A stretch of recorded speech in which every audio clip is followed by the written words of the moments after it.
Alors, toujours avec Lino Versace dans le Super Morning, moi j'ai bien envie de poser cette question-là.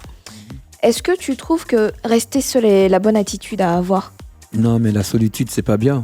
La solitude, qui va accepter de rester seul? C'est pas... J'ai pas souhaité rester seul. C'est juste que je suis dans un moment où je suis en phase C'est dans un moment d'introspection. Hein. Voilà, on peut dire ça comme ça. Tu cherches un petit peu. Exactement, c'est le mot. Et donc, je suis seul, mais je ne souhaite pas rester seul parce que être seul, je pense que mais c'est pas je suis bien. là, mon amour. Voilà.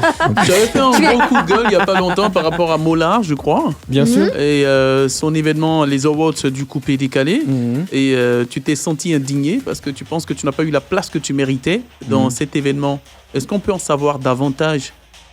Bien sûr. En fait, moi, j'ai appris les envois du coupé décalé par un promoteur qui m'avait booké pour une date, le 15 à la même date. Vous savez, les promoteurs des spectacles, lorsqu'ils signent un contrat avec vous pour une prestation, automatiquement, ils vous suivent sur Facebook. Vous comprenez? Ils suivent au mouvement. Sur Facebook, le mouvement. Donc, il se trouve qu'ils me voient sur une affiche pour un événement le 15 à Abidjan, alors que moi, je suis déjà engagé avec eux. Donc, du coup, il m'appelle, il me dit, mais t'es pas sérieux? Comment ça se fait que tu as pris de l'argent avec nous et tu dois aller à Abidjan? J'ai dit, mais moi, je suis au courant de rien. Le monsieur, il dit, c'est pas possible, on ne peut pas utiliser l'image d'un artiste pour un événement sans l'informer. J'ai dit, effectivement, tu as raison, mais je suis au courant de rien. Donc, du coup, j'essaie de prendre l'information pour savoir, mais qui organise les awards? Il se trouve que c'est Mollard qui organise les awards. Bon, lui et moi, on n'a pas de bons rapports. Donc, je pense qu'il n'a pas quand même le droit d'exploiter mon image sans m'aviser.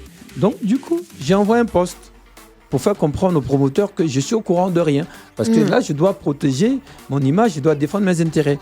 J'envoie le poste, mais ce n'est pas dans l'intention de viser qui que ce soit. C'est pour me protéger, parce que je me rends compte qu'il y a un événement sur lequel je suis, dont je suis au courant. Je ne suis pas au courant.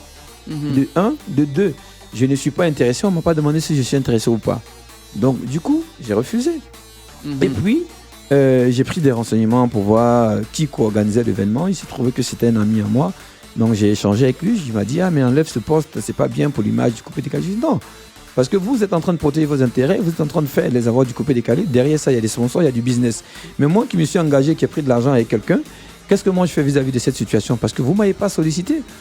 Vous m'avez parlé. Tu avais été nominé. Oui, justement, j'en viens. Ensuite, je me rends compte que je suis nominé. Je suis nominé. Vu que les promoteurs ne m'ont pas sollicité, donc je ne sais pas sur quels critères ils se sont basés pour me nominer. Donc je vois la catégorie dans laquelle on me met, je me dis mais c'est dommage parce que bon, je pense que ces artistes sont talentueux, mais si au moins on pouvait nous donner les critères de nomination, on allait savoir sur quoi on se base pour mettre ces artistes. Parce que moi, je veux dire que je n'ai pas envie de me lancer des fleurs, mais je suis celui-là qui fait la promotion du coupé décalé partout dans le monde.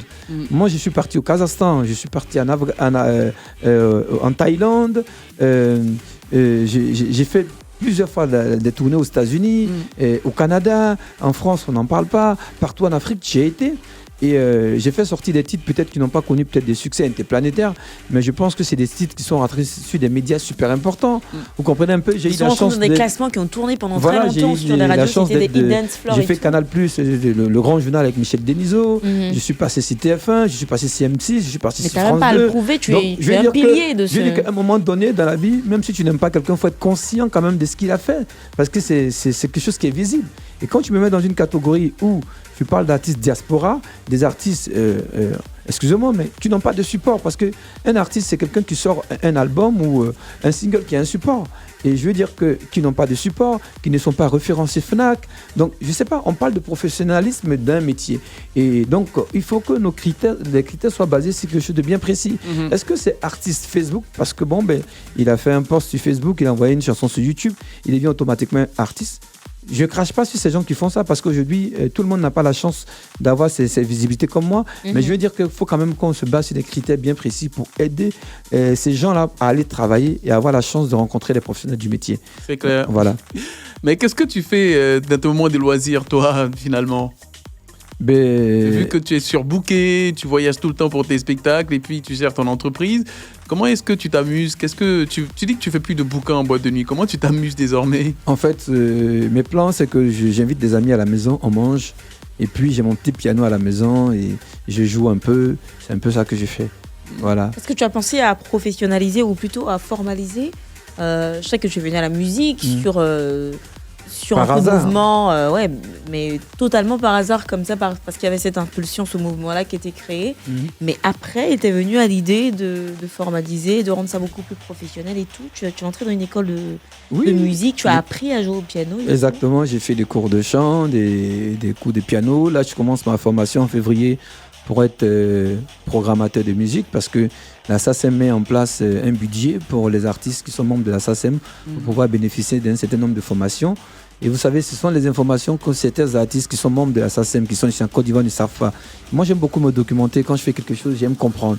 Donc, je me suis inscrit, je fais cette formation-là, qui me permet d'avoir un minimum, sinon je dirais le b.a.-ba du métier dans lequel je suis, parce que on représente la Côte d'Ivoire, sinon on représente un continent. Et je pense que c'est important de connaître, de comprendre ce qu'on fait. Parce que c'est l'image de notre continent qui est en jeu. Maintenant que tu parles de spiritualité et tout, peut-être que c'est toi qui devrais être la locomotive de la réconciliation et de la reconstitution de l'esprit Jet Set, tu ne crois pas? Mais justement, je travaille sur ça. On travaille sur un projet super intéressant pour l'instant dont je n'en parle pas parce qu'on n'a pas encore tout bloqué. Mais lorsqu'on finira, je pense que j'aurai l'occasion de venir parler de ça sur votre antenne. Et Borosadji, qu'est-ce qu'il devient? Borosadji, j'étais avec lui hier, il va super bien. Serge Defalé, j'étais avec lui avant-hier. On se voit régulièrement pour... Lui aussi, il a été appelé par Dieu, à ce qu'il paraît, Serge Defalé. Oui, Serge Defalé, sa conversion n'était pas facile. C'est lui et moi. C'est moi qui l'ai incité, justement. C'est ça qu'il a évangélisé, qui lui a prêché la bonne parole. Qui ça, Serge? Oui. Ben, c'est mon souhait. C'est un plaisir pour moi parce que sa conversion était difficile. Ah bon? Qu'est-ce qui s'est passé? Il y a trop de démons? Quand je parlais de Jésus à l'époque, il ne voulait pas comprendre, il me prenait pour un fou. Et puis jusqu'à ce qu'il y ait un déclic, c'est passé il y a 2 ans. Il m'appelait pour me dire qu'il faisait des cauchemars, il ne comprenait pas. Et j'insistais, je lui disais de prier, il ne comprenait pas. Et puis jusqu'à ce qu'un jour, il n'en pouvait plus, il m'a appelé. Puis je lui ai donné le numéro d'un prophète qu'il a appelé. Et ils ont commencé à prier.